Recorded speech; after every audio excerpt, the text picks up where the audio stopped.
Hey, what's going on, guys? Welcome back. Droid Life Show today, episode 164. It's Friday, February 9th. I'm your host, Kellen, with me, Tim. Tim, say hi. Hey guys, how's it going? Tim here. So thanks for joining us during this somewhat slow Android period. Like, we're in one of those times where it's like we're leading up to the first big launches of the year. And so things just kind of drag a little bit. But we're filling it up. Like, Google has a whole bunch of stuff going on that we want to talk about on the show today.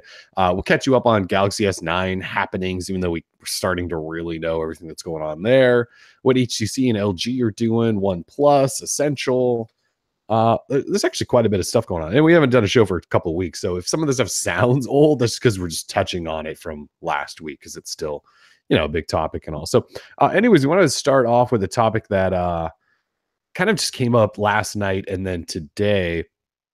And I don't know that it's going to affect me. I don't even know it's going to affect you, but this idea that Android has always, people have suggested that Android has always needed an iMessage like client. That's like the killer messaging platform and that Google should build it. It might actually be happening through Android Messages, which is Google's official like text messaging app. So this is like, I don't even know where to attack this from. So I guess we'll start back a little ways here. So Android Messages came out, it's been a couple of years now. And around that same time, Google announced that they were going to make this big push into RCS, which is Rich Communication Services, which is like the future of text messaging, because text messaging it's not the greatest messaging. I'd say it sends like over your phone number basically through that way. It's like pictures are almost always downsized to a lower resolution. It's just there's not read receipts and things like that. It's like old school messaging in a way. So RCS is like the new school version of that, where you can send high quality, it's like read your messages and it's typing to you right now. And there's like better group chats and messaging over Wi-Fi and stuff like that. Anyway, so Google made this push into RCS, and it was trying to get everyone else on board. So what they needed was carrier partners to adopt RCS messaging, sort of like on their back end, if you want to call it that, so that when you fired up Android Messages and you were texting using your phone number that was attached to, say, Sprint or a couple other carriers that were involved, your messages were essentially upgraded to this RCS experience. But Google needed carrier partners to do that, which always seemed like kind of the worst way to go about that, if I'm being honest, because carriers don't really care. Like T-Mobile wasn't going to adopt it because they have their own RCS service.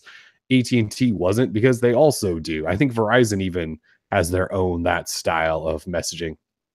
So it was probably a failed sort of experiment from Google. We just haven't seen people pick it up. So anyways, how that ties into iMessage is Apple has created iMessage, which is like, in a way, its own sort of RCS style client where it does all those advanced messaging stuff. Except Apple they handle it all, right? They don't necessarily need carrier partners as far as I know. I think they just kind of handle all the messaging stuff, but it also allows you to text message and whatever. So anyways, fast forward to today, and the guys at Android Police dug into an Android Messages app update that just came out, I believe, last night. And there's starting to be hints in the code that we could be getting towards Google maybe taking this a little more seriously and possibly bypassing that carrier need that they once had. So anyways, what they found was some specific references to you being able to, number one, jump into Android Messages on the web. So like Allo, like a little QR code pops up, you scan it with your phone, you can now use Android Messages on the web or a desktop client. That's not that big of a deal. And we actually had someone tell us that was coming months and months ago, and I'm surprised it actually hasn't come out now. But what they found that's really important is in the code, there's this mention of upgrading your chat experience on Android Messages to an experience that's powered by Google. And that's like the exact terms, is powered by Google. And they talk about basically RCS messaging experiences like group chat and read receipts and looking to see that someone's typing and sending high quality messages. So how that changes is, like, if you go to the Android Messages support site right now, like it says, like, we have all these options available in Android Messages, but to use them, everyone in Messages has to have those features turned on, and you also need to have support through your service provider. So this seems like a change in tone or wording here where Google's like, you know what, these people are just not going to adopt this stuff. We should probably just power this by ourselves, like Apple does, I'm assuming. Now, look, none of this is confirmed. This is like stuff found in an update. None of it's live. You can't access any of the stuff live right now. My guess is that MWC, I mean, when they announced their RCS stuff for the first time, it was like 2 or 3 years ago at MWC. My guess is they're building this out for that. And they're just going to announce like, the hell with all of you carriers. We're just going to do this. Anyways, that was a long story. Do you have a reaction to, I mean, like you and I are Google Voice users, so this stuff doesn't like impact us at all, but is this finally like the iMessage on Android that everyone's been asking for? Yeah, not only am I like a voice user, but I'm not a text messenger. So having an iMessage on Android is great because people have been talking about having an equivalent of iMessage on Android for freaking years, man. So the fact that Google might be finally taking that seriously, even though, I mean, I thought they were taking this seriously for the longest time, like, I don't know. It seems like every other day Google has a new messaging client. Yeah. So I'll just believe it when I see it. I mean, we've been talking about an iMessage on Android for ever since I can remember. So it's super exciting. But at the same time, I mean, this is code that we've seen. This isn't really any type of confirmation or concrete, I don't know, any type of messaging from Google. So, and by that I mean like marketing or anything like that. So you would think if it was an iMessage for Android, it'd be a pretty big deal. I don't know. We'd be seeing, I don't know, maybe seeing some type of hype. Maybe we could hear something about it at I/O or. I'm saying, I bet you MWC, all this stuff that's built into the app, because you can't access any of this stuff now, right? It's all like just behind the scenes waiting for Google to basically fire it up. The switch. Yeah. So my guess is that MWC, which is a really good spot for Google to announce stuff involves mobile, is when they'll say like, look, it's now just an upgraded awesome experience, and you can also access it on the web. I mean, that would be the time to do it. I would imagine that's only a couple of weeks away. So if this stuff just showed up in the app now, right, it just kind of makes sense. Absolutely.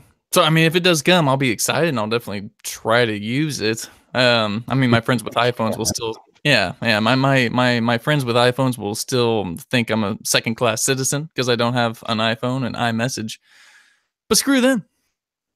Well, it's so that's like the part of it that probably doesn't change much, right? While this could turn Android messages into a really, really good, powerful messaging service, is it still going to play well with your iPhone friends, or is Android messages going to launch on iOS? But I don't even know if you can use the apps on, or do you just have to use iMessage? I'm not really sure.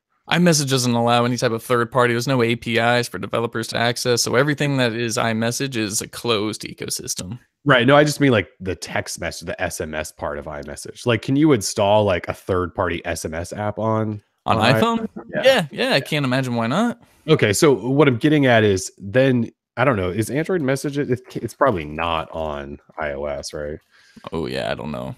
What I'm thinking is you could then put Android messages on an iPhone to do SMS, and then Google's, advanced messaging stuff on top of that could then potentially allow iPhone and Android to have that connection. If that makes sense, since they're never going to put iMessage on Android, I don't think.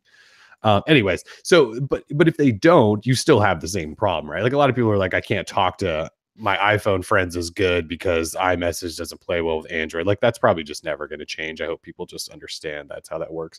But if Google like bakes in all this stuff and no longer relies on carrier partners, at least that gives Android people a text messaging app that isn't garbage, that actually does all of that new advanced stuff, which is a big deal. Like I said, I don't think I'll use it because I use Hangouts and Google Voice because I'm attached to Google Voice, but cool.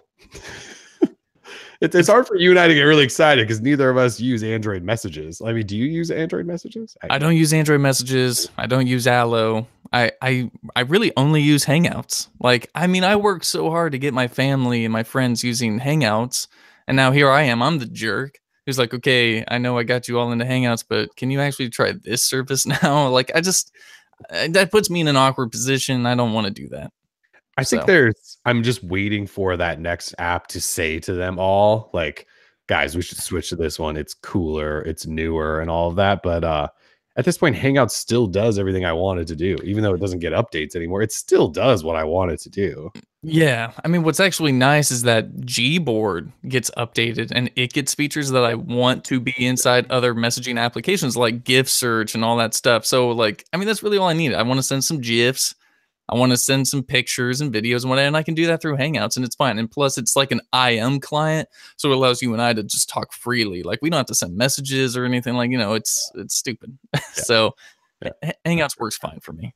It does totally work fine still. Unfortunately, it's just never going to get anything cool, like no cool Allo features like with Assistant built in or whatever. I don't know if anyone uses that stuff, but yeah, no, it will not. people in the chat saying they like Allo.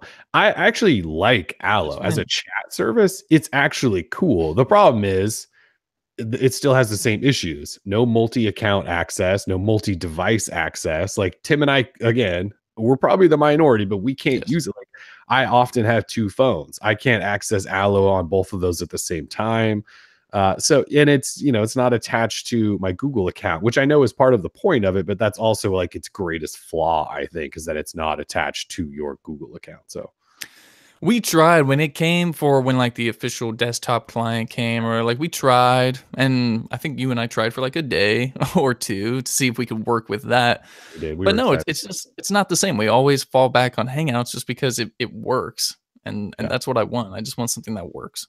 Yeah, I mean, like on my desktop right now, I have like the little Hangouts Chrome browser app that's like a standalone window. Right. I have two of them. I have two different accounts, my Gmail, my Droid Life account, both up, all my conversations right there.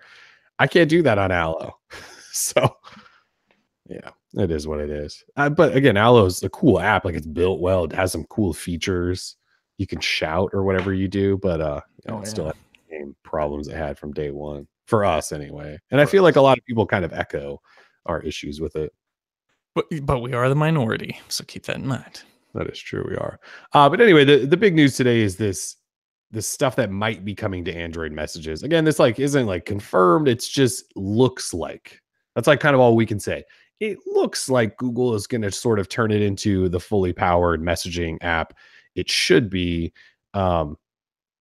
and in a way, we just like to refer to it as Android's iMessage because iMessage has been a fully fledged advanced messaging app for I don't know how many years. How long has iMessage been around? Like at least 3 years doing whatever the hell it's doing? 4 years? iMessage from Apple?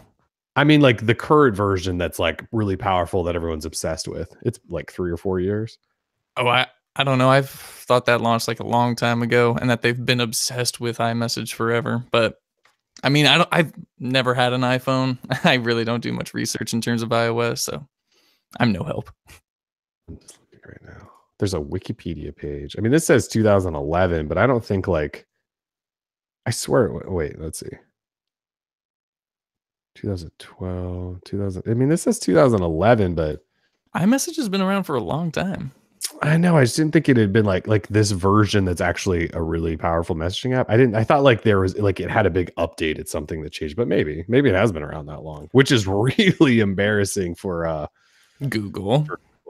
Well, that's why people have been screaming for an iMessage on Android, I think, for so long, ever since I can remember. Yeah. So maybe it was when it came to Mac that I'm thinking of, but even that was in 2012. Apple's innovative. As Scott Washington in the chat says, maybe Apple really is that innovative. We know they can do some really good stuff.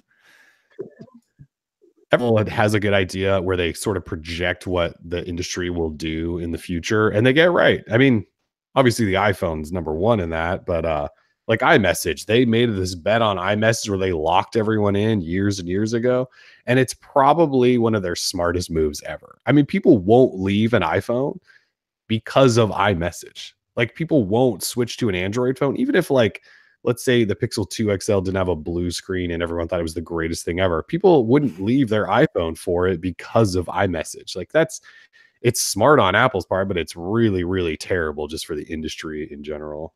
I mean, the fact that these lock you in is just, it sucks, but I get it. I get what they're doing. All right. So anyway, iMessage for Android messages. Yes. The nice thing is Google Voice, for those of you using Google Voice, it has some of these features and has for a while, right? I mean, Google Voice got a pretty big update a couple years ago, and it's actually not that bad. Like you can send better images, I believe. It has a really nice web interface. Like you don't have to pair over QR codes and crap. Google Voice is actually pretty solid these days. It's getting better. We thought it was dead. I mean, for the longest, we kept reporting voice is dying, voice is Remember, dying. it was supposed to die because it was supposed to just be folded into Hangouts, and then that sure as hell never happened. Yeah, that's more Google throwing darts at the board, hoping something sticks. It's ridiculous. Think about that whole shift that we went through there. Like when Hangouts was born and it was going to merge everything and be the one client. And at that same time, it was like we got Google Plus, and Google Plus was the future. And like, remember when YouTube comments, like you had to log in with your Google Plus account or whatever? Like they totally just threw it out. It was like Hangouts, Google Plus is the future of Google, and nothing will change that. And then within what, like a year or two, they just kind of went, that was a mistake. And then Vic Condotra was gone and Hangouts got killed. And now Google Voice is back. RIP G Plus, although we're getting a new app. So that's right. We don't actually have this on our list of topics, but Google Plus got a new app this week. Not really. I mean, it's like they got a rewrite. So it's technically a new app, but it doesn't change much. It's just faster. And there's a new picture viewer. I don't even have Google Plus installed on a phone right now, so I couldn't tell you what the new experience is like. Like, do you have Google Plus installed on a phone? I would laugh hard, but I don't want to blow your ears out. No, I haven't had Google Plus installed on a phone for years. We, of course, have it open on our desktop so we can share our stories with our community on Google Plus. And shout out to all you. We love you. We just don't personally use the service. I honestly don't really know what it's used for anymore. They kind of made the shift towards communities, I think. Yeah. People use it as a news feed. Which is weird because it's terrible as a news feed. Like every time you refresh the page, like all this stuff just jumbles and it's all like out of order. Like I never know what's new or not. Like Google Plus is a really, really terrible web interface. Yeah, I'm not a fan. It's probably why I don't use it. I didn't really ever like the app. I don't like the idea of the communities. Like I get it. If I want to find a forum, I'll probably just go find a forum. Or I'll just go find a subreddit. You know, I mean, Google Plus tried to take like these different ideas from sites like Facebook and Reddit and a forum and plug it all into one site with your Google account. And it just doesn't work for me. It doesn't work. Juan in the chat says Google Plus is still kind of cool for photo communities. That was one of the things that Google Plus did really, really well. Like immediately was photos. And that was partly like Vic and Dotra really pushed that, was like the photo experience. And I think it still does it, like it presents images well. I think it is still good for that. But otherwise, like it's just hard to get, I don't know, like I guess when you have Facebook and you have Twitter and you have Instagram, like you have to set up all these things like the way you like, right? Like who you follow, if you're in groups, whatever you're doing.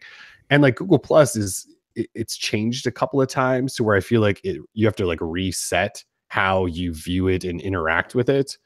And so I feel like that's partly what's turned me on. I don't want to like invest the time to like go find communities and like, maybe I just don't have time in general. That's maybe a me problem, not a Google Plus problem. Either way, I got a new app, fresh old app, rewrite. Still don't have it installed. Ouch.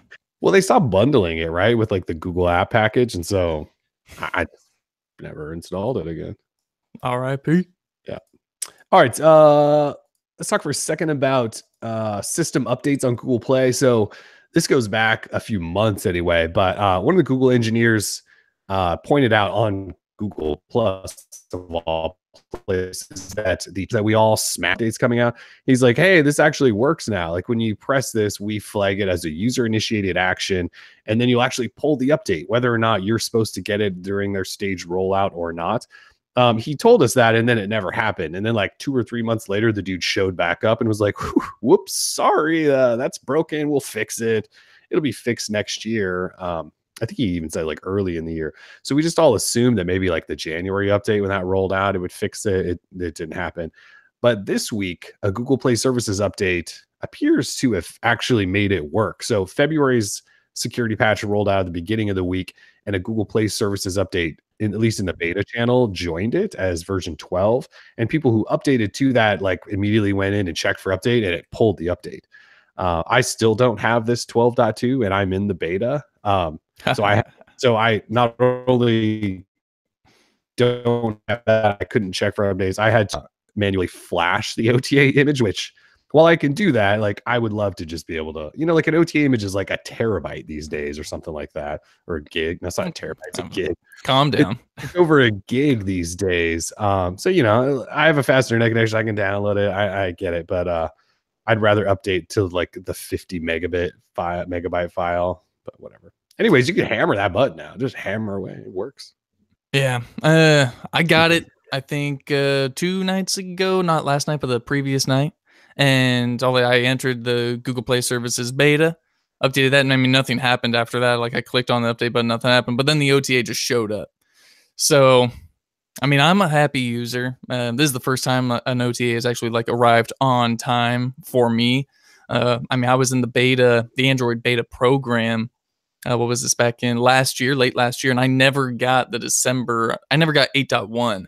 So I never had my AR stickers or anything like that. And then apparently that was a bug with Google, so I had to leave that. Then I got the OTA. I mean, my life has sucked in terms of updates, but life is good now because I'm on that new, and feels good to be on the new. I had to flash. I just opened up Google Play Services. There's beta. I still don't have an update. I'm still on 11 dot whatever. 11.8 dot something or 11.9. 11.9. But 12.2 is what you need. I mean, it doesn't matter now. I got a month to go before the next update when I can hopefully get that check for update button working. Yeah, well, see, that's the funny thing. I entered that Google Play Services beta. I got an update to 11.9 dot whatever, and I still got the OTA. Even though my check for system update button didn't seem to be working, I still got the update without having the 12 dot. So I think you just got lucky. I'm part of the 1% staged rollout. Yeah.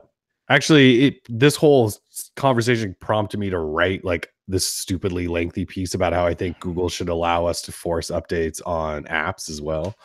And partly because like Google Play Services, like I'm in the beta. I'm supposed to get things first to like test them and whatever. Like I opted into that, and there's clearly still a slow rollout in beta. Like if I just want to play and test with apps, like I feel like there should be a way for me to do that.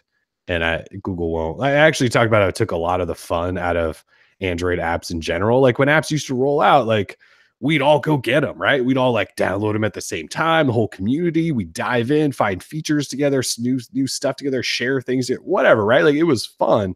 And we would say like, go to Google Play, get the update, and everyone would get it. And then they started doing this staged rollout of app updates, and it's just not fun anymore. You have to like sideload APKs and crap. Like while I understand how to do that, like I'd much rather just get it from Google anyways. I understand where you're coming from. I guess I just don't get that fired up about app updates. But it's like, well, from a work perspective, for one, it used to be fun, right? Because like we would write up an update and everyone would go get the update and we'd all talk about it and we dive in and find features. And now it's like, it kind of rolls out to like this dude over here who then like maybe tells you about it on Twitter, or he just uploads it like an APK, or he's like on Google Plus. Like you can't find, like it's impossible to keep track of this. And a lot of times now, like Google will roll out an update to an app and it'll have cool new stuff in it, but like they don't update the app listing to tell you. So then you end up just sideloading the stuff and finding out for yourself potentially. And there's like no interaction with like our community about it anymore because no one else has it, or no, like it's just like, I don't know, that used to be one of like my favorite things about Android, was like it's always fun to find new stuff and talk about it with each other. And stage rollouts have like killed that thing. Yeah, what I hate about the app update, thing, are server side changes. When say some guy on Reddit says, "Oh man, check out this sweet UI I got for Facebook or YouTube or whatever," and you're like, "Okay, let me go check if I have an update." And blah blah blah. No, nothing. And nothing ever comes because apparently it's such a small group of people who get this special UI they get to test. I mean, now that sucks. That's up that suck. Yeah. Yeah. So I wish I could just join a program, right, for every company like Facebook, Google. Like give me the experimental stuff. I'm the kind of person you want because I just sit at home all day playing with it. So Well, and that's the thing too, is like what I would argue about like asking to be able to force updates. It's like you're opting in to saying like, yeah, if your app breaks, like I get it. But also like people like me and you and just the people that read Droid Life, like they're the type that will probably tell you, give you bug reports, you know, like early. And a lot of times these stage rollouts happen so they can either get feedback, find out if there's bugs, catch them early before everyone gets it, right? Well, me and you, people that read Droid, we're the type that will actually give you that feedback rather than it being like just a random 1 or 5% that probably don't know that they're part of that 1 or 5% that may not care or give you that. Like we actually want to. I want to be engaged. Like I will give you feedback. And so I wish there was a way for us to get that access back. And at this point, unless Google takes my suggestion, I don't see how that's happening. Yeah, you never know. That's true. You never know. Let's see. In other Google news, like I said, there's tons of Google news going on right now. Not like phone releases, but just other stuff. Like they announced with the February update that they are turning on Pixel Visual Core, which is the Pixel 2 and Pixel 2 XL's image co-processor. They're turning that on for third-party apps. So Instagram, WhatsApp are the three they listed. So essentially what that means is when you use those apps, take a picture, it takes advantage of like Google's HDR plus. And it, sorry, I'm choking on my own spit. It takes advantage of HDR plus, and it should also not use as much power and things like that. It takes some of that away from the regular system, and should improve your images in general. Like I said, in HDR, low light, all of that stuff. I think it was Ron over at Ars Technica wrote an article that said, what's funny is while the Pixel Visual Core is being used in like Instagram, Snapchat, and WhatsApp, I think he said like it's not actually being used in the Pixel 2's camera app, which is kind of weird. I actually haven't read through his entire write-up on that. I just saw like the headline, but that seems kind of silly. Like, why is your own camera app? Maybe the Google's doing extra stuff in their own camera app that the co-processor can't do. I'm not really sure. I could probably go look into that, but I just thought that was interesting. Yeah, well, it's not like the camera needs that many improvements, right? I don't know if it. I think the two. I wanted to say that the visual core was just sort of a standalone thing that for third parties to use Google sort of smart algorithms and HDR and all that stuff, and that Google's camera just already has that stuff built in. I don't know. I guess if you've created your first ever custom chip and you put it in your phone and you want to talk about it and brag about it and show off what it does, kind of seems like you should use your own chip in your own camera app, but maybe not. I guess for me, someone who takes a lot of pictures on the phone, I haven't really missed it if it's not enabled. I think the camera on the Pixel 2 is pretty darn good. So good, yeah. I mean, I don't have any complaints. It would have been a cool way to showcase your new technology. But if you're putting it in WhatsApp, if you're allowing WhatsApp, Instagram, Snapchat, other apps to use it, that's probably a good way to show it off too. But yeah. In addition to that news from the February update, Google also released some new AR stickers, and one's winter sport themed, and the other one is I don't know what theme it is, but it's called Blocks, and there's like a boom box, and you can play Spin the Bottle and things like that. Oh my, good stuff. That seems inappropriate. It does seem a little inappropriate. I actually pulled it up to take a picture for the article I was writing about it, and I was waiting for the champagne to like explode, and it didn't. I tapped on it, and it didn't like. The pop didn't top or anything. It just fell down and then spun a circle. And I was like, oh, this will be fun for the kids to play with. Totally. Yeah. So anyway, those are out. But you need a, speaking of stage rollouts, you need the AR stickers app version 1.1 in order to use these new stickers. You can install those new stickers, but you can't access them within the Pixel's camera app unless you have AR stickers 1.0. I mean, this is what's so stupid about this stuff. This is why I get fired up. Like every time Google announces something new, I can't access it unless I go sideload an APK. Like that's not how should this work. Like security reasons should be number one there. Like Google's just like, well, we're just going to let everyone sideload everything from APK sites. Now look, like I know most people go to APK Mirror. It's the guys from Android Police. You can trust it. I'm just saying like that shouldn't be how this works. Like there's other APK sites out there now, which probably aren't so trustworthy, right? I just don't think there should be the wild west of APKs out here because Google just slowly rolls everything the hell out. I just don't know that that's the greatest approach, you know, to an Android, the platform who's had its security issues over the years. And every time somebody says something about malware, they just reference Android these days. And so Google could probably nip that in the bud a little bit by allowing me to grab an update when there's an update available. God, you get fired up about these updates, man. God, it does. It just pisses me off. I just want to play with new stuff. Okay. And I should be able to do that through official means, which would be Google Play. It's understandable. It's understandable. Like, I can't tell our readers about AR stickers because I don't have the AR stickers update. Wait. Yeah, kind of fun.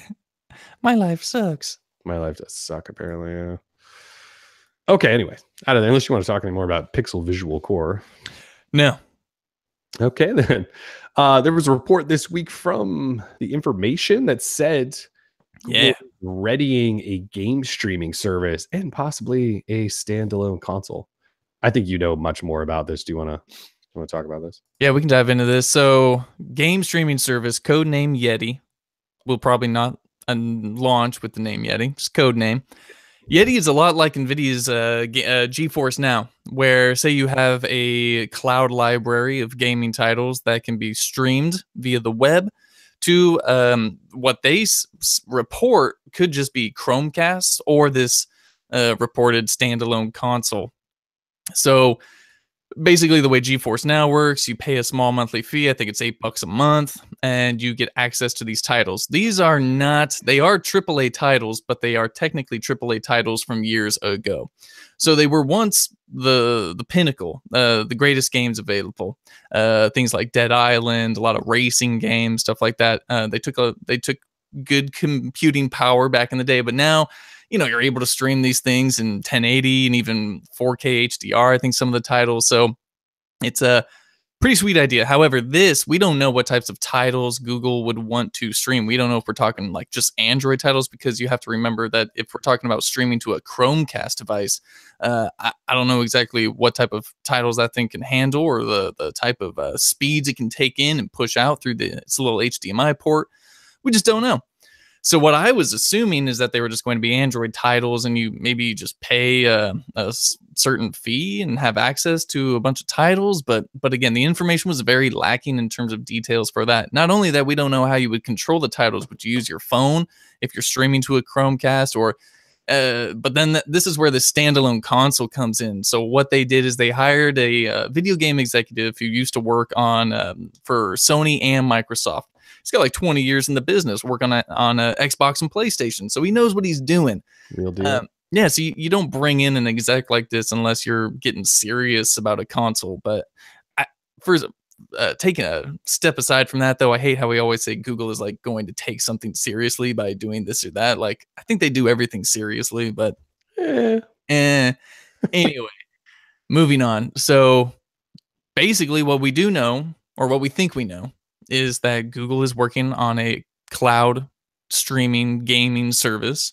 It'll probably cost you money every month, and you'll either stream it to a Chromecast, or they're going to also bring a standalone console. We don't know when, we don't know how much, we don't know what kind of games, so we don't know too much, but we do know something is in the works. However, the information kindly pointed out and suggested that none of this could happen, and it's all up in the air. I don't. Is NVIDIA's GeForce Now a popular thing? Like, do you know? Do like a lot of people subscribe to that? That I do not know, and I have to assume no. I would assume no. Also, like, the service is awesome, and I say that because I have a free subscription to it, just because we wrote it up once, and I think it's just like an account. You know, when I wrote it up and reviewed it, it's just sort of something. Yeah, they just never turn it off. That's funny. The games for me aren't that awesome. Like, I don't do a lot of racing games. I don't care about Tekken. They have the whole like Batman Arkham series on there that I don't care about. I replayed Dead Island, but again, that game is hella old.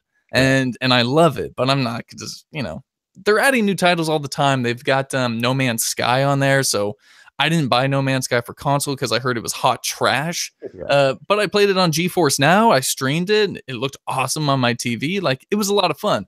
But I'm not going to pay every month for access to a library of games that I don't necessarily want to play. Oh, Like right now, I got my Xbox One X. I play Fortnite. I play Call of Duty. That's it. Like you don't see me jumping from game to game because I play with a group of people. Like we don't jump. Right. You So played games for a long time. Yeah. exactly. It's just not my style. I don't know why Google would do this really, unless I'm trying to think of like another service similar that's maybe been really successful. And I just don't, I can't even like GeForce Now is the only one I can think of. And I don't know that people are flocking it. Maybe they are. Maybe people are really playing. I mean, like GeForce Now is kind of through Shield, and I know people own Shield, but are we talking like I don't think 20 million people own Shield, and 5 million are subscribed to GeForce Now? You know what I mean? Like, is it like 5,000 people subscribed? It's just kind of a weird thing. And maybe Google sees something. Maybe it's just something they're testing. Maybe it'll never happen. The idea of a console, I like because remember, like a little while ago, I wrote up we need like a Pixel box, a Pixel TV. Maybe it'll be like that. Like they'll put enough hardware into it. It'll be like a new Pixel Android TV, and they'll build in this like this game streaming service, which I can ignore and just use the Pixel TV thing. Yeah, just to clarify for people, NVIDIA has GeForce Now, and they also have Game Stream. Game Stream are titles you own that stream from your computer to, say, your Shield TV, and you can play them in the living room. The GeForce Now is from the cloud, streamed to your Mac, Windows computer, etc. Yeah. GeForce Now works well. Someone was mentioning in the comments, like, it works good. However, you do not own the games. So, but this is a good thing because if you think about it, say you would buy a $60 video game from GameStop, try and trade that thing in a few months down the road, you're going to get $5-10 maybe if it's like a hot title. There's no point in owning video games anymore. They have zero value once you buy them. So the fact that if you can just pay a monthly subscription and have access to the latest and greatest, I think that's just better. That you can play it as much as you want. You don't have to deal with, losing value of something. Basically, I mean, it'd be sort of like Netflix, right? Like I don't own Star Wars Rogue One, but I can watch it whenever I want because of Netflix. And that's fine with me. There's no point in me owning it technically, unless you need the physical copy in your hands, even though it's worthless, literally worthless. So it's a good idea. I love the concept. And Bertzer says, I don't trade in. I mean, no one's saying you have to trade in, but technically there's no point in you holding on to something that is literally worthless. It's trash. Go to GameStop and sell that thing or whatever people do at GameStop. If you can. No one goes to GameStop anymore. They suck. But that was just my example. Amazon will give you better value for your used video games, which is ridiculous. Amazon. Well, yeah. This should just be a big ad for Amazon. Amazon's great. This is not brought to you by Amazon. Love Amazon. Selling them Whole Foods groceries now, although not in Portland. Not in Portland. Damn. All right, another Google News. Still on Google News. Google Assistant possibly coming to more Chromebooks outside of the Pixelbook. So I believe it was XDA found some code that they're working on. It's like hot word detection. So you can find, I'm not going to say it. I'm not going to say it, but hot word detection. And but also potentially up to manufacturers, right, to enable it. So like Pixelbook has a Google Assistant button like built in. Other Chromebook manufacturers obviously haven't done that. This is a new thing. So a hot word might be a good thing, or you could probably customize a button to just launch the assistant, or new hardware going forward could then probably have a Google Assistant button too. I think it's a cool idea, and it seems like it should be. Like when Google launched the Pixelbook and put an assistant button, I don't know that we need an assistant button, but it seemed like one of those things that maybe should have been added even before the Pixelbook, just on other Chromebooks. Maybe the hardware to support Google Assistant. I can't imagine it runs that heavy, but with the Assistant going into everything, I'm just surprised that Chrome OS doesn't just have it natively at this point. Like there wasn't an update. Like when the Pixelbook dropped, there wasn't an update to Chrome OS on everyone that said like, well, if you meet these minimum specs, you get Google Assistant. I'm surprised that actually hasn't happened already. But sounds like it's coming though. And it should. Although I have a Pixelbook and there's an assistant button. I think I've hit it twice. And I don't really understand what they're trying to do with it. Like you hit this button and like a little UI pops up in the corner. And then from there, you have to like hit another button, like a microphone button, to then talk to it. Like when you hit that button, maybe I'm just doing it wrong. Maybe I'm supposed to hold it down and talk to it. I should play with that a little bit more. Maybe it is really useful, and I just don't know. I mean, that's totally possible. I would think you would just hold the button to talk, but Maybe you do. I should try. I don't. It's out there. how So. embarrassing. I know. Well, I hit it like a couple times. And was like, now what? And it's just like this little UI is like, how can I help you? And it's like, and I tried to talk to it, and it was like not listening at all. I had to hit this extra microphone button. I should play with that. Things are too damn expensive, dude. I want to love the Pixelbook, and I see people hype up the Pixelbook on Twitter, and I'm like, y'all realize that thing's like $1,200, and most people can't afford that. I think I bought the lowest version, and it was when it was $100 off, so I paid $8.99, I think. And I didn't like get all the upgrades because I don't know that you need them. I mean, my second, so I also have the original Chromebook Pixel and the Chromebook Pixel 2015 or whatever the second one was, and now the Pixelbook. Those other two still run flawlessly, and I think the first one's from like 2013, and the other one I think is from 15. They still run great, so I don't even know that you need, like, if you spent the like $1,700 to deck out a Pixelbook. I mean, I'm gonna just shake my head at you. I don't think you need to do that. I think it has like an i7 in it and like 512 storage and like 16 gig. I don't even know. It's got more stuff than you will probably ever need in a Chromebook. But I just don't understand why you need so much power for something that doesn't do anything, that literally just specializes in web browsing. Like, you're not rendering videos. You're not. Well, you are running apps and stuff now. I mean, that is a big apps. I mean, well, yeah, I get it running apps. My phone can run apps. I mean, that doesn't mean I need 16 gig RAM and an i7. Like, come on now. What type of, we're talking web apps. We're talking Android apps. Android apps now. Well, it's got to be able to do both. I don't know. I mean, like, you know me, I'm the guy that has 1,800 Chrome browsers or Chrome tabs open at a time. I need some RAM, I guess. Either way, I got the base Pixelbook and it's pretty great. Flip it into tablet mode. Let the kid draw. I picked up the Pixelbook pen just because, why not? And wow. It's a really, really nice laptop. Other than the fact that, again, for what you and I do, there's no video editing at all on it, so I can't use it as like the daily travel Chromebook or laptop. But I would if there was like Final Cut for Chrome OS, which is never going to happen. Never going to happen. But I love Chromebooks though. Like my wife, that's all she's used for the last like 3-4 years. My dad just picked one up. My mom just bought like a Windows laptop recently, and I almost said like, why don't you just get a Chromebook and save a couple $100? Yeah, that's a good point. We are, again, the minority. A lot of people just don't need much more than that. However, if they don't need much more than that, why do they need to spend so much for a Chromebook? I mean, get a $300 Chromebook. I mean, like, I see a blatant disconnect between reality of like what we need versus what is like necessary or wanted, or what we want versus what is necessary. So I get it. There's like a Chromebook on steroids, but why does a Chromebook need to be on steroids? The hardware is awesome, but so much computing power. The display is great, touchscreen, all that. Like, I get it. It's awesome. I'm not saying it's not awesome. I'm just saying it seems unnecessary. I guess it's like a future-proofing thing. Yeah. Future-proofing for what? Chrome OS is so basic. Well, Chrome OS and then more Android accessibility, like all those apps and stuff. They're going to want them to run bigger, better, more powerful.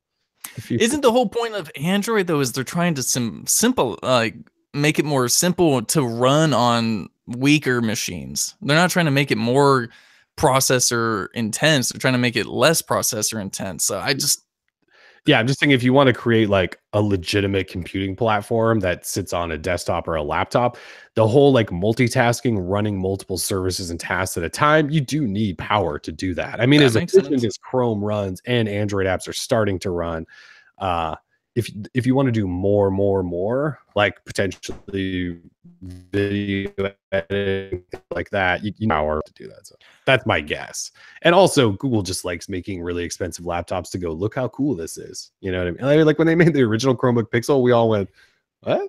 And that was awesome. Like, Chrome OS was terrible, right? Like, it was nothing. It was cool though. I would just like to say and point out though that, say on a Galaxy S8, S8 Plus, you can have 16 different of those little multi-windows open running at the same time, do plenty of multitasking, Android apps, all this stuff. Like, I get what you're saying. I'm not trying to like break balls. And that phone is also just as expensive as a Pixelbook, basically. The cheapest one you can get. So no big deal. No big deal. I'm just saying, like, some people, I hear it has really good battery life too, though. So that's also a plus. But I don't know if I want people out there wasting their money on something that seems so over the top, unless they want that future proof, even though we don't know what the future holds. So Yeah, I mean, I would tell if someone said like, "Look, I'm thinking about the Pixelbook," and I would say like, if that's your budget, yeah, I don't think you'd be disappointed. I would say, why not? Like, if that's your budget, if you have $900, $1,000 spent on a laptop, I don't. I would seriously tell people like, I think this will probably do the job for you, and it's only going to get better. all right, And you're future proofed. We've been saying future proof a lot today. future proof. I'm hearing about this from the chat. Thanks to Juan, we're hearing about this Power Director video editor app. Does 4K, slow mo. It's an Android app. Yeah, it is. I haven't. I think I have it installed on my Pixelbook, and I just haven't taken the time, like with a video I need to make, to like go in and learn it. I'm sure it's probably simple enough being an app like that, but I've heard that there's that, and that there's one other app I think, but Power Director is apparently pretty legit. I just need to go in and try it. But I'll check it out. This Mac Pro that I have here is how old now and terrible, and every time I process a video, I tell Tim how terrible it is. Yeah, well, every day it seems like. Well, Marquez Brownlee, he also says the Mac Pro is total trash can. So at this point, it really is. It's like 4 or 5 years old, I think. But I'm not going to spend. What did I tell you the other day? I looked at the iMac Pro. Yeah, the iMac Pro base is $5,000, which is whatever. But like, you upgrade 2 things and it's like $8,000 all of a sudden. You can go up to like $10,000, $12,000 for an iMac Pro. The hell out of here with that, Apple. I'm gonna add this to my wish list. Check out Power Director. Thanks for the shout or the heads up, Juan.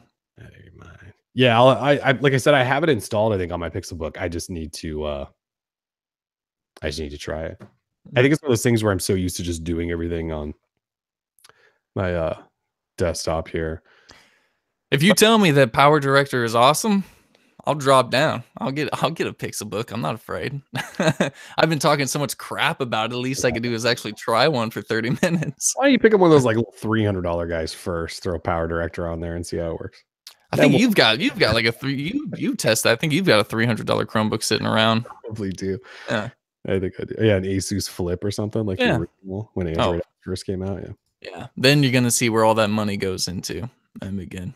I will try it though. Since you guys are all talking about it, I will try Power Director on the next video we do. I don't know what video that's going to be, but it just kind of sucks, right? You get so invested, like we're invested now in Final Cut and the plugins for Final Cut, and it's like I can't bring all that awesome stuff over. Like we do some tweaks, we do some special stuff with our videos, and we just can't bring that. Little Final Cut magic. I know, a little Final Cut magic. So I don't know if people realize that it's not just about splicing a couple of tracks together. I mean, there's so much more that goes into it. So it's an art. That's why it takes so long. Anyway, basic editing you and I do. Couple of transition animations. That's about it. Title animation at the end. Which is why like something like Power Director is probably totally fine for you and I. Yeah. Because we're not about that advanced life. No. All right. Switching out of Google News. I just thought this was interesting. A week ago, Sprint was talking. They had their quarterly earnings, and they were really excited about their quarterly earnings. Good for Sprint. But they were talking about 5G and their 5G network, and how when they launched their 5G network, which I think they're targeting for 2019 to start at least, they said, look, like we're offering discounted prices now. And it was basically them admitting like our network sucks compared to everyone else's. They said like, look, it's okay that we're offering discounted service because it's all about your network. They said, but with 5G, our 5G network is going to be so great that we will raise our prices. And we'll no longer carrier in AT&T and T-Mobile. And it was just the first time that we've seen a carrier come out and say, like, look, when 5G is coming, expect the price to go up. And I think we've talked about off and on how, yeah, we should probably expect, like when 5G launches, you can't tell me you don't think Verizon's going to go, pay up a little bit, guys. T-Mobile, I don't know. They'll probably do it in like a sneakier way. Like T-Mobile's like as sneaky as it gets these days. AT&T, they'll probably just flat out tell you like, look, you're going to pay extra. But Sprint has said it like, we are going to raise prices on you. And I don't know what that means. Are they going to jump up to above? Like, well, I guess that maybe they'll react to what Verizon and AT&T and T-Mobile do. But I just think it sucks because we went through this, what doesn't seem like that long ago with 4G LTE, right? Like, remember when it was unlimited data, we were all on 3G, unlimited data. Then it went, network can handle this. And also, we'd like to charge you per gigabyte now, since none of you are sending text messages and making calls anymore. And then we would drop to like the per gigabyte pricing, the first tiers. Remember the first tiered data pricing? Yeah. So I don't know if they're going to do that again, if they're going to tack on like a 5G fee, or if they'll just adjust everything and everything will just cost $5 more per gig. I don't know. We don't know how it's going to work. I just think we should all prepare for the fact that when 5G gets here it's going to be closer to 2020. Like, you might get a data increase. Maybe. Price increase is coming. I'm just fully expecting it. I mean, these are carriers we're talking about. These are US carriers. They're not nice people. They have investors to worry about, and I get that. They have investors to worry about. Yeah. That's like my least favorite thing ever is, we got investors we got to worry about. What about your millions of customers? They don't pay the bills. They do pay the bills. That's the problem. Yeah. There is a sort of a disconnect there. Yes, there is. Very much so. But investors are investors, right? Anyway, so that's happening. Sprint confirmed it first. At least Sprint's got the balls to, confirm that that's happening. They might as well have the balls to confirm something like that, right? I mean, they don't have much else going for them. So they might as well have honesty. Yeah. So I was running Project 5 for a couple of weeks, and I think it was a combination of T-Mobile and Sprint still. It is, I'm just saying. And I think I was constantly attached to Sprint because like I was running speed tests out of my house with the Project 5 phone right next to a T-Mobile phone. And the T-Mobile phone was like blazing like 60 down, 20 up or something. And the Project 5 phone was always like 15 down, 3 up. So I just assumed I was on Sprint. So the whole Project 5 handoff thing didn't seem to be going so well at my house. Interesting. Yeah. I canceled it though, so it's fine. Oh, RIP. Yeah. Well, it was, it was messing with my Google Voice account, which can't do that. Yeah, you can't mess with Google Voice. I've been on that thing for years and years. Anyway, Galaxy S9 news. We're pretty sure we know the battery capacities of the S9, S9 Plus, and they aren't changing. We're looking at 3,000 milliamp hour battery in the S9, 3,500 milliamp hour in the S9 Plus. Again, this is like a week old news. I just wanted to point it out on the show since we didn't do a show last week. Those don't change. So S6 and S6 Edge Plus, what the hell was that phone called? They were 3,000 and 3,600, and then last year with the S8s, we dropped to 3,000 and 3,500. Well, I should say when we dropped to 3,500, and these S9s are apparently the same. I will just say that it's not surprising because Samsung is not about to like go, let's see how big a battery we can cram in here. I mean, we're still talking about the Note 7. So anyways, if you were expecting like a 4,000 milliamp hour battery in the S9, nope. Sorry. Not gonna happen. What? I was just gonna say, I don't think we've ever been really pleasantly surprised by battery size and these devices. So it's just more of the same. More of the same. They'll be fine. They'll run all day, which is about what you can expect from a phone these days. For some people. Some people they won't. Some people need more. Yeah. Let's see. So earlier in the week, it was this week, an HTC device showed up at an industry 5G event. And it was heavily encased and also with like little pieces of tape across it. Yeah. And apparently it was a HTC device that could possibly be the U12. EvLeak suggested it was the U12. What did he call it? The Imagine, which would be the code name for it. We don't really get much from it other than it's like 18:9 or 2:1 display ratio. It looks pretty tall. And they ran a speed test. We know it's from HTC, but they ran a speed test on it that was like 800 megabytes down. And whatever that means, dude. I mean, that speed test could even be like a screenshot. Like you see in the top left corner how it's got the gallery icon as if something had taken a screenshot. Like that could be from anywhere. Maybe they So took the screenshot of this to be like, this is we did awesome. it. Yeah, exactly. 809 megabits per second down, 50 up. Pretty solid. But as for the phone itself, all we see is that it's got on-screen buttons and hefty little bottom chin and top forehead. But that's about Yeah, it. case on it. They're really trying to hide it. It is a little weird that they just showed this thing up there and we're like, let's just put some tape on this phone that no one's ever seen before. Yeah, it's odd behavior, but it's Well, very HTC. thing is, that's not necessarily technically a 5G thing. Like that's just gigabit LTE, which is what's so funny. Like it was at a 5G event, they were showing off how fast. Like that's gigabit speed technically, but whatever. Who cares about such details? Such details. So today, ET News reported that LG will announce at MWC the V30S and also something called LG Lens. You want to talk about what the V30S is? Absolutely. The LG V30S is technically a LG V30, the same phone that was launched last year in September. Doesn't appear to have sold very well, even though it was one of LG's best phones, what we called it, at least in our review. Love the phone. Really nice phone. Anyway, this new LG V30, the S, will have LG Lens, which is what we've been hearing about, this AI feature set that will be built into the device, specifically the camera. So think Samsung Bixby Vision. Sorry if my pronunciation's all off for you. Bixby Vision as well as Google Lens. So let's say you Bigsby. Let's say you take a picture of something and you want to find that that item, say on Amazon, and you want to buy it. You could take a picture of Oreos, find Oreos on Amazon, or if you want to scan a QR code or a barcode, you can do things like that. That's something that Bixby Vision can do. But LG is apparently going to take it a step further with LG Lens, and what you'll be able to do is say you can, using GPS, you can get directions. Say you're walking down the street with your camera out and you can like literally see, oh, do I want to go left or do I want to go right? You can also do instant language translations, kind of like you can do on a lot of other phones. Even the Google Translate app, you can literally do this on any phone right now. Google Lens, yeah. Yeah. So you just point your picture or you point your camera, say at a sign that's in Spanish and Espanol, and then it will translate it to English.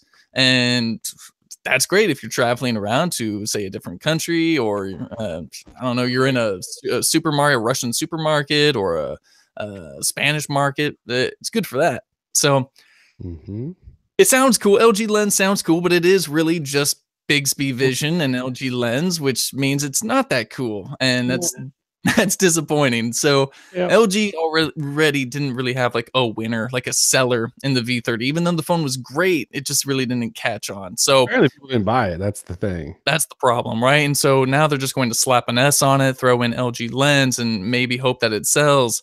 Oh boy, I think they're in for a real disappointment. I think you made the point in your write-up that, you know, Apple can do the S thing and sell lots because they previously sold lots of the other phone. Right. I don't know. LG did LG V30S. LG V30 we've talked about a lot. It's a really good phone. I don't know that re-releasing, but look, we've also talked about this a lot. Like LG's plan is to like new colors of the G6, throw an S on here with some Google Lens knockoff stuff. Like, LG. Yeah, it's gonna be a rough one. We don't know what they should do. I mean, I don't know what LG should do at this point. They make good phones. I mean, LG V30 was a really, really good phone. I don't know what they can do. I don't get paid to tell them what to do though. So nope. I just hope they come out with something cool this year. We shall see. I mean, the G7 needs to like be a home run. Needs to be a grand slam. Forget the home run. Grand slam. Yeah, grand slam. Yeah. All right, another phone news. OnePlus 5T is now available. Well, it was available in lava red. So OnePlus is doing the thing where they just keep releasing new colors, which is fine. I mean, LG is going to do it with the G6. I'm always down for some new colors. I just wish a lot of times these were available up front. Like, you know, those people that were like, I want the 5T. I guess I'll just buy it in black. And then the red one comes out and they go, what the hell? Or that sandstone white. Anyways, it was. Did it sell out? I'm assuming it sold out. No. No, You can still buy the lava red, apparently. I didn't get on that. Add to cart. I'm not actually going to buy one. Yeah, you can. Look at that. Yeah, the sandstone white sold out, I think, in seconds. Lava red still available. It's $559. It's the 8 gig, 128 gig version. That's cool. It's not bad. I mean, it's a hot phone. It is a really nice looking phone. One thing we didn't talk Aesthetic. about because we didn't have a show last week was the OnePlus 5T got a beta update that enabled iPhone 10 like gesture UI, and it was a big freaking deal, Tim. I don't have it enabled anymore. I do have the phone right now, though. You did a whole video on this, right? I did a whole video on this, and it's fine. Gestures. I've never been a big fan of gestures, like swiping. I like just tapping things. I do. I just like tapping things. But it works pretty well. Like you swipe up from the middle bottom, and it takes you home. You swipe up and hold, it brings you in the app switcher. Swipe up on like the left and right sides of the bottom. That's like a back button. It totally works, and it gives you that full screen real estate action no matter where you are. And it would probably just take a little bit of practice and stuff, and it'd probably work pretty well. But I don't know. I guess when Apple released the iPhone 10, I didn't immediately go, wow, I really want those gestures. I mean, the cool thing is like the OnePlus 5T still has a fingerprint reader, which the 10 doesn't. So you get fingerprint reader on the back, you use the gestures thing. It's not in stable Oreo, but I'm assuming they'll probably allow that to happen at some point. I don't know. Like when you see the iPhone 10 and you see this, do you want gestures on like the Pixel 3? You want swiping? Like there's some cool implementations, but I mean, really the only gestures I want are just quick access to my camera, which I already have, and maybe I guess that's it. Yeah, I'm kind of with you. I just like the virtual buttons. I just like tapping them. It's cool to me. Just tap them faster than swiping. You miss a swipe. I know you can miss a button press too. Like if you own an essential phone, you probably tap all the time and never get anywhere. Sure. I think if you're like on an iPhone 10, I think it seems pretty cool. Like if you get used to just sort of navigating it, you can get real quick about it. Yeah, it's nice. Yeah. But I don't have an iPhone 10, so I keep hearing people calling it the iPhone X still. Are we still doing that? It's the iPhone 10. The other day they were like a tech person. I was like, did you say iPhone X? Yeah, that's incorrect. Yeah, you can't say that. Can't say that. So anyway, that was in the beta. It's not available, but I'm assuming that it will roll out at some point. Let's see. In other news from last week, Essential announced that they're skipping Android 8.0, even though 8.0 is like in beta 3 and we thought stable's around. They said there's some issues there. We don't want to push it to everyone. We're going to jump to 8.1. They didn't tell us when we're getting 8.1. And if you were in beta 8.0, you're still in beta 8.0 with any of the problems you had, which kind of sucks. Like my phone is kind of just in limbo still at this point. In sort of related news, this week they dropped the February security patch already. Like they're pushing these out before Google's getting them to their own phone. I mean, like I know Google released factory images and OTA images on Monday, and Essential didn't push the OTA until was that Wednesday, something like that. Yes. Wednesday. But like if you own an Essential phone, you just tap update. Speaking of check for update buttons, and that thing just was there. You could just I know only like 500 people own the phone, but you could just tap in and grab that update. Whereas Google's rollout is obviously much slower. So good for Essential on that point, but yeah, 8.1 is what's coming next. Let's see. So we're at like over an hour. Our shows just keep getting longer and longer, don't they? So much to talk about. Why would you take a week off? Yeah. We actually asked people what browser they were using on their phones because there's been a lot of talk about Chrome this week because Chrome, Canary, Dev, and Beta for the longest time have had this like bottom bar where like the address bar moved to the bottom. It was called Chrome Home, and it was enabled like out of the box basically if you downloaded Beta, Dev, whatever. And so we just assumed it was coming to stable. And this week we're not so sure. Like it seems to no longer be enabled. I don't even know if it's in the Dev anymore. It might be a Chrome flag or something now. Like they're clearly moving away from it. The guys at XDA found some other commits related to it that say maybe there's a new version where it's like a split thing where you may have like an address bar up top, another bar at the bottom that does some stuff. So clearly Chrome Home either wasn't well liked by users on the beta. I'm not really sure, or Google decided there was a better way to do it. I don't know, but so it's changed. So anyways, we asked people what browser, and yeah, it's like 73% are using Chrome, and a bunch of people using Samsung's internet browser, which makes sense. Yeah, Firefox on there a little bit. A couple people on Opera. What? But we asked this, what did you say back in 2012? I'm just looking at the number. In 2012, 62% were using Chrome. So it's jumped to 73, but that's because there's no stock Google browser. Remember there used to be just like a stock Google internet browser? That's like gone. It's only Chrome. Chrome's now pre-installed on like everything. And in most phones outside of Samsung, it's the browser. Like I believe LG, HTC, Motorola, I don't think any of those have their own browser anymore. I don't believe. HTC may. But I think LG, Motorola for sure, obviously like essential phones and stuff like that, they just Chrome is the browser. So makes sense that you would just adopt that. Yeah. Anyone still on Dolphin browser, that's not good. Dolphin browser. Dolphin browser was king because I'm pretty sure it was when Android didn't have pinch to zoom. Yeah. Dolphin browser had pinch to zoom. And it had tabs and stuff like that too. But Dolphin browser was awesome. There's like plugins and extensions for it and stuff. Dolphin was pretty great. What was your question though previously? What did you think about Chrome's bottom bar? Like, do you use the beta or do you use Chrome stable? What do you use? I use the stable, but I have the beta installed, and every time I open the beta, I swear, like I never had a bottom bar or anything like that. So you haven't used the bottom bar really then? I don't know anything about it. I've been using it for months now, and I'm kind of used to it. Really? It's kind of nice because let me open something up. I don't know if I'd be able to get used to it. Although I did get used to the bottom bar, like the search bar on the home screen. So yeah, I'm used to that now too. But so like you just like when you're using it and you want to get a new tab or whatever, you don't have to do the shimmy up top, right? Or use your other hand. It's just like a little swipey action right there on the bottom. I like it. I mean, I still kind of feel like the address should be up top. Like there's just because that's how most browsers are. Like you should still have an address bar up top. But I like this little swipe action where you can from the bottom say like I need a new tab or go to one of your favorites or bookmarks or whatever. So I like that some of it's down there. So I'm actually excited for this new supposed version that may split it in two. I think that'll be good. But it's gonna be weird to change now. Reaching up top with all right, and even hotter topic, Instagram. Yeah.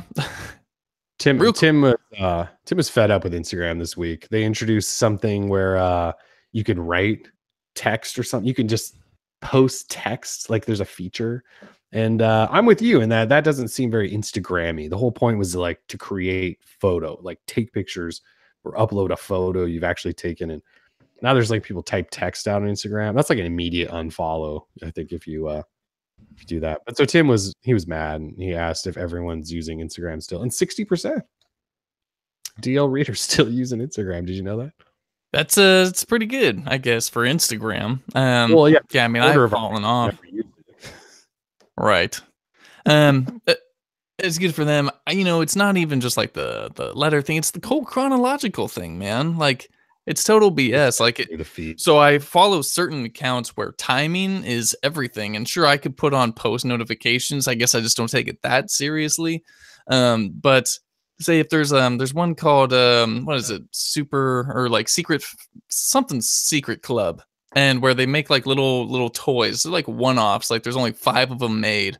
Little models or like figurines of like the Stranger Things characters or something. And timing is everything. And if I open up something that says, hey, we're dropping this tomorrow, be on the lookout for our next post.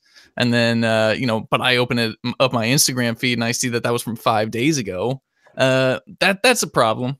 So, and like I said, I could put on post notifications and stuff, but it really just, it makes a problem that I have to now fix myself by putting on post notifications, which I really don't want to do because I don't really want a lot of notifications coming in from a whole bunch of different apps. So I don't know. Yeah. What can I say? I'm not crazy. I'm not the only person. No. Like so my wife, she's a big Instagram user. She's really into the fashion side of Instagram. She follows a bunch of like bloggers and stuff, just fashion people, whatever. And she says that they all constantly complain, because a lot of them, I mean, they're like that influencer level, right? Where they have hundreds of thousands of followers, if not millions, right?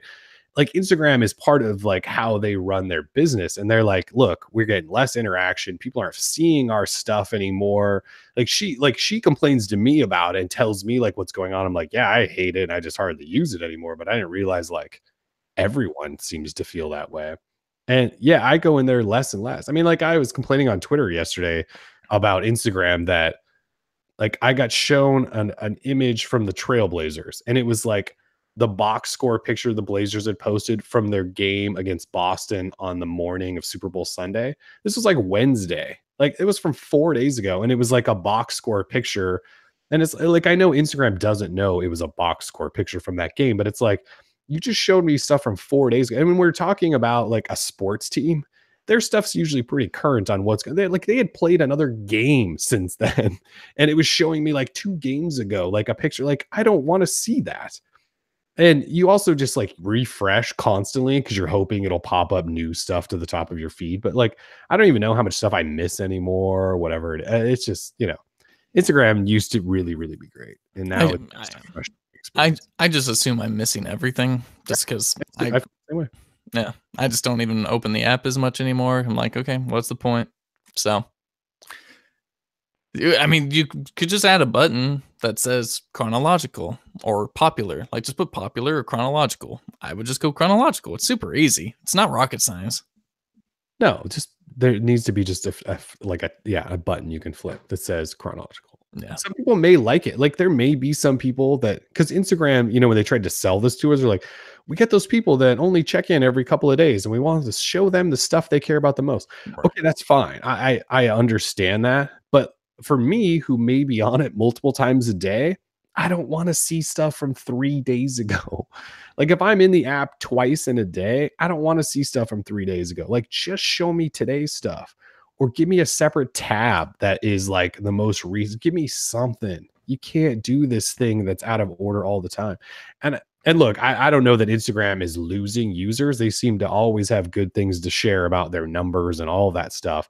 So they're clearly doing something right. But man, there seems to be a lot of us that are frustrated with this idea that this out of order feed thing isn't working. So yeah, Juan in chat points out that chronological doesn't make IG as much money, but at the same time, I mean, people can still pay to boost their posts and all that, and there's still advertisers on there, the sponsored content. I don't know if necessarily there's like if you go back to chronological, you still can't have that income, so, or that stream of revenue. So I don't know. I'll pay $1 a month to get chronological back. Yeah, I could see myself paying $1 for that. If it's a money problem, I'll pay $1 a month. That's very generous of you. $9.99 for the year. I'll take that deal. That's steep for a free service. I don't know. See, well, they can keep the ads in it. Keep the ads in it. Let me pay $10 a year and give it to me chronological. Yeah, and build in a few more features where there's like absolutely no downsizing or downgrading of picture quality uploads and all that. Yeah, you could do that. I'd pay $10 a year for that. Instagram Premium? Yeah, or Instagram Plus. Instagram Plus. I'm totally down with Instagram Plus. IG Pro? $4.99 a year? Whoa. That's a little bit better. All right. It wouldn't be that cheap. They won't do that anyway, but no, this is never happening. Facebook did this with their feed years ago, and you still not that I'm ever on Facebook, but I'm pretty sure don't you still have to like go manually click show me in order stories? Don't you still probably have to do that? Yeah, they have, what is it, like news feed versus timeline or something like that, where you can select which one you want to see. It just, and every time you click on like the chronological, it still just puts you right back. Yeah, so you've got top stories and most recent.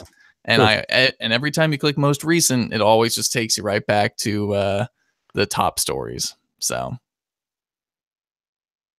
frustrating. Yeah, so it is very frustrating. Thank you. Okay. Yeah. Anyway, so that's Instagram. ESPN Plus, final topic of the day. ESPN Plus is apparently coming. Is it this year? Yep, this spring. This will be ESPN's streaming service that'll cost $4.99 a month. I believe it's going to launch in tandem with Disney's own streaming service. But this is another one of those. I don't fully understand it. They're not saying it's going to be like Sports Center and all the big games, right? They're saying it's all the other stuff. Like if you want to watch like, I don't know, AAA baseball, College World Series, college hockey. I have no, maybe track and field stuff. I don't know. They haven't really said, right? But it's like the other stuff. Like I don't think you're going to get like Friday's ESPN NBA countdown, are you? Like it's like other stuff, and it costs $5 a month. Yeah, I mean, we still don't even know, right? They just said sports events and sports games, but I don't know what teams are on there. I don't think it's like their featured stuff. I think Doesn't seem like it. Yeah, it's like additional stuff that they just probably have the rights to. Yeah, it says the quote they was it Bob Iger? Yeah. He said it's the stuff that's not available currently on channels. So why would I even want that? I don't know. Is this like the ESPN4 where it's yeah, right? Or is it like the World Championship of Dodgeball series or whatever? I mean, well, that's the thing is they already have, there's ESPN 1 and 2. They had ESPN News, although is that getting rebranded? But there's ESPN Classic, and then there's ESPN 3, which is already the streaming channel that you can access for free if you have a cable subscription. So is this ESPN 4? Crazy. It's got to be a whole lot of crap if they don't want to put it on any other channels. For ESPN 3. Yeah. What a weird deal. Good time to be alive. No cable. You just pay for streaming crap that you couldn't watch it. Yeah.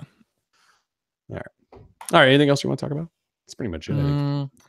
Yeah, no, I hope everyone saw the new Star Wars story Solo trailer. I hope everyone's so jacked up about more Star Wars stuff inbound. I'm so happy. Although, I don't know. I mean, I'm sort of Star Wars out. He's gone full Star Wars hater. And like previously, before Last Jedi, he was like ultimate Star Wars fanboy. I don't know what happened. What did The Last Jedi do to you?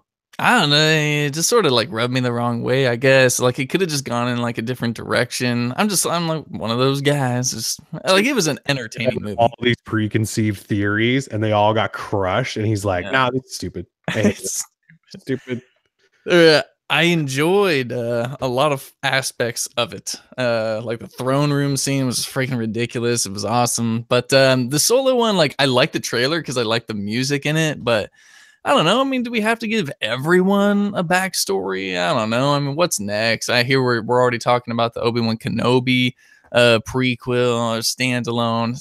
There's a lot of great aspects that they just don't tell that are already existing within canon thanks to Rebels and the Clone Wars. Like these are the stories, like the Clone Wars stories, man, the Rebel stories, those can be movies. Like you put Thrawn on the big screen, the American people are going to freak out because that dude is so badass. Star Wars is messing up. You got to put me in charge over there real quick. Well, there's other news too. The Game of Thrones guys are apparently going to sign on to do their own trilogy. Paying these guys $100 billion to do some incest stuff in Star Wars. Seriously. Are the Game of Thrones guys though? Should we expect greatness in Star Wars? Because what they did with Game of Thrones was take other great pre-written greatness and just translate into a show. They're signing on to do a trilogy, be some writers and stuff. Like, is that really going to be the success everyone sort of thinks? It's completely possible, but again, they already had such great material to work with to make it look like they were geniuses when in fact they were just using George's work. So, and like the last season of Game of Thrones was kind of trash. Like I know there was some cool scenes. There was like dragons turning into ice monsters and that stuff, but like the storyline was really weak because they didn't have a full book to work with, right? Like they kind of had to work with some stuff that George gave them on the fly. I don't know. I don't know that I have that much faith in this Star Wars trilogy from them being great. We'll see. I mean, hey, there's just so much Star Wars right now. It's almost sort of like, I feel bad because maybe one day other people will just say, you know what, I'm kind of Star Wars out. And it could literally just kill the franchise. I don't know. It's done better than say Alien has done. Like every new Alien movie we get, like I love Alien franchise. Like I just grew up on Alien. And now like those movies are so terrible. Like Covenant is just bad because you've got Ridley Scott, who really just wants to make this more of like a human, philosophical, soul searching thing, and it just sucks. And there's like, because there's no aliens, dude. You got to get back to the roots. Alien Covenant is one of the worst movies I've seen in the last year. It's so bad. And and that's the problem. Like, I want to love it because it's freaking Alien, and I love Alien. Just like I love Star Wars and I want to love Last Jedi and all this, but it's like, man, it's just kind of sucks. So, I mean, you know, it's all personal opinion and all. It don't matter. They still make billions. They do. Yeah. Was gonna like jump series that just happened on Netflix, but I don't know if it deserves the time. The Cloverfield paradox thing. Oh God. Can't bring myself to finish it. I don't think we need to go down that road. I mean, Cloverfield paradox is apparently Netflix bought another trash sci-fi movie yesterday that no big movie house wanted to push in a theater. So yeah, interestingly enough, like I loved what they did during the Super Bowl. They showed the trailer, like, oh damn, like a new Cloverfield's coming, then boom, it's available. And I watched it that night, and I was like, oh man, that kind of sucks. Like, I mean, it was cool. Like, I dug the story. Like, I love the ideas. I just love the science fiction to it. But the movie itself was very not sound, and it was like a comedy and a horror and just like a creepy thing. I don't know. It was weird, but we got an hour into it. Both fell asleep because it was that night. Yeah, it was Super Bowl, and I probably had enough to drink, but like fell asleep. And then the next day I talked to you and you were like, it was trash. And I was like, oh, great. And then after you said that, everything I saw across the internet for the rest of the day was like, Cloverfield Paradox is the worst movie ever. What the hell is it? And then I just went, I'm not even going to finish watching it now. I feel so bad. Yeah, like I mean, I'm into weird, like, you know, it kind of reminded me a little bit of like a funnier version of Event Horizon, which is one of my favorite movies ever, by the way. Yeah, great movie. However, this doesn't quite get to that level, but they try. They certainly try with the crazy stuff that's going on. But I don't know. I mean, the acting in Event Horizon is a little bit better than Cloverfield Paradox. Yeah. Although that one guy, I forget the character's name, right? Because you don't care about these characters whatsoever. I forget his name. He's in Bridesmaids. He plays the highway patrolman in Bridesmaids. Funny dude, very funny character. Other than that, Yeah. Anyway. All right. Cool. All right. Well, thanks for joining us. On the calendar, we're just again waiting for MWC to get here. That's sort of it. I don't think there's any releases happening in between now and then. So yeah, we'll try to keep doing this every week, but sometimes weeks are just slow. So bi-weeklies sounds pretty good right now. Bi-weeklies are kind of good until we get up into the full hype beast mode. But anyways, yeah, thanks for joining us. Droid Life Show episode 164. Peace.